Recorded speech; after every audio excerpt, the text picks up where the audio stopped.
Today, we're diving into a really fascinating idea. What if the Alquran is more than just a source of spiritual guidance? What if it's also a foundation for universal logical truth? Let's dig in. So let's start with this really powerful and famous verse from the Alquran. It gives us this incredible image, right? An analogy that seems to describe something just completely impossible. But is that all that's going on here? And that's the big question we're tackling. What if this incredibly vivid picture isn't just a warning, but is actually a key that unlocks a fundamental rule about how the universe itself is put together? You know, a lot of the time, we tend to put things in boxes. The Alquran goes in one box, faith, revelation. And then philosophy and logic, well, they go in a totally separate one. We kind of assume that to think with pure logic, you've got to set the Alquran aside. But what if that's not the whole story? What if a sacred text could actually hold the framework for thinking with real intellectual clarity? The analysis we're exploring today suggests there's a profoundly intellectual side to the Alquran that we might be missing. Okay, so to really get this, we need to wrap our heads around a key concept, metaphilosophy. Just think of it as a way of reasoning that's anchored to some core unchangeable principles. These are what we'll call absolute truths. The idea behind it is actually pretty simple, but it's powerful. For any argument to make sense, it can't just be boundless. It needs a framework, some rules of the road to stop ideas from crashing into each other or just becoming nonsense. Think about it. We deal with different kinds of truth all the time. Things that are relative, or subjective, or objective. Well, metaphilosophy suggests that for any of those to really work, they need to exist inside a larger container, a boundary. And that boundary, that's absolute truth. And here is the crucial point. The whole argument here is that the Alquran isn't just a collection of stories or commandments. It's presented as a direct source for these foundational, absolute truths that can actually give us the structure for how we reason about everything. So that brings us right back to where we started. Now that we have this new tool in our toolkit, this idea of metaphilosophy and absolute truth, how does it help us figure out that puzzle of the camel and the needle?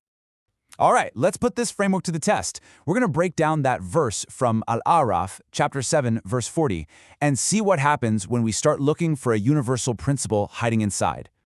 So let's look at how it's built. First, you've got the condition, right? It's about those who are arrogant and reject truth and their fate.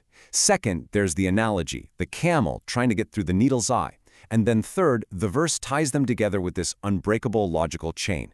The first thing won't happen until the second impossible thing happens. See, this isn't just a simple metaphor. It's actually working like a logical equation. It's basically saying A will not occur until B occurs. And since we all instantly know that B is completely impossible, it means A must also be completely impossible. It's airtight. But why does that analogy work so perfectly?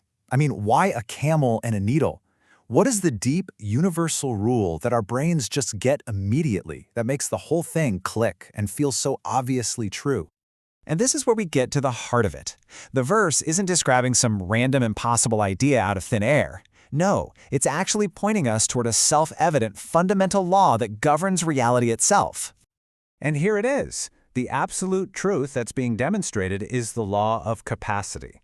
It's a simple, universal principle we all know intuitively. The capacity of something cannot be contained by something else of a smaller capacity. It's just a fundamental fact of reality. And look at how perfectly it applies.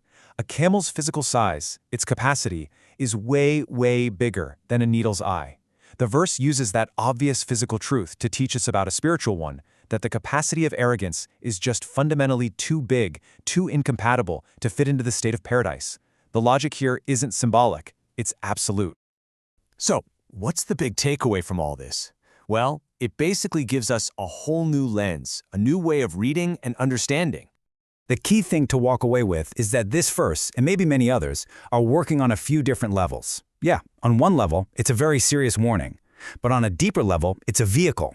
It's delivering a universal law of logic and reality, this law of capacity. And that brings us full circle. This way of looking at things starts to dissolve that wall between philosophy and faith. It suggests that a principle of pure, undeniable reason can be found right there, embedded inside divine revelation. They can be two sides of the very same coin. And so that leaves us with a pretty cool question to chew on. If a fundamental law like capacity is encoded in just one verse, what other absolute truths, what other universal principles about logic and reality are just waiting to be discovered inside the Al-Quran if we just look at it through this unique intellectual lens?